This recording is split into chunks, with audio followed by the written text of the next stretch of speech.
আমাদের অনেকে জিজ্ঞাসা করে যে তোমাদের তাহলে আদর্শ কি? তরুণ সমাজ শক্ত রকমের লাল পতাকার দুই একটা সিটের বিনিময়ে যারা বিক্রি হতে চায়, এই ধরনের বামও হতে চায় না। ধর্মকে ব্যবহার করে যারা প্রতিনিয়ত বাংলাদেশকে ধর্মকে বিপন্ন করছে, এই ধরনের ধর্ম ব্যবসায়ী হতে চায় না।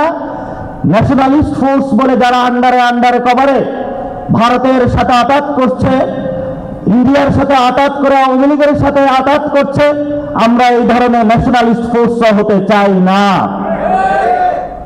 তাহলে আমরা কেমন রাজনীতি করতে চাই? আমরা আপনাদের এত আদর্শ বুঝি না?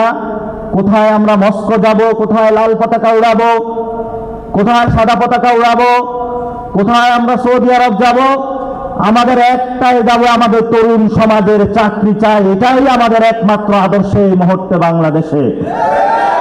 তরুণ সমাজের পেটে খাবার নাই। 300 আসনে গডফাদার দিয়ে আওয়ামী লীগের টাকা দিয়ে কয়টা মানুষ কিনতে পারবেন? কিন্তু বাংলাদেশের 90% মানুষের পেটে এখন খাবার নাই। আমরা আপনাদেরকে বলেছি এই ইলেকশনে ইনশাল্লাহ আমাদের শক্ত লড়াই হবে। আমি আগেও বলেছিলাম 100 সিটের নিচে নেমে আসবে, উল্লাস করেছিল, কিন্তু তাদের এখন পরিস্থিতি নিজেরাই এখন টের পাচ্ছে।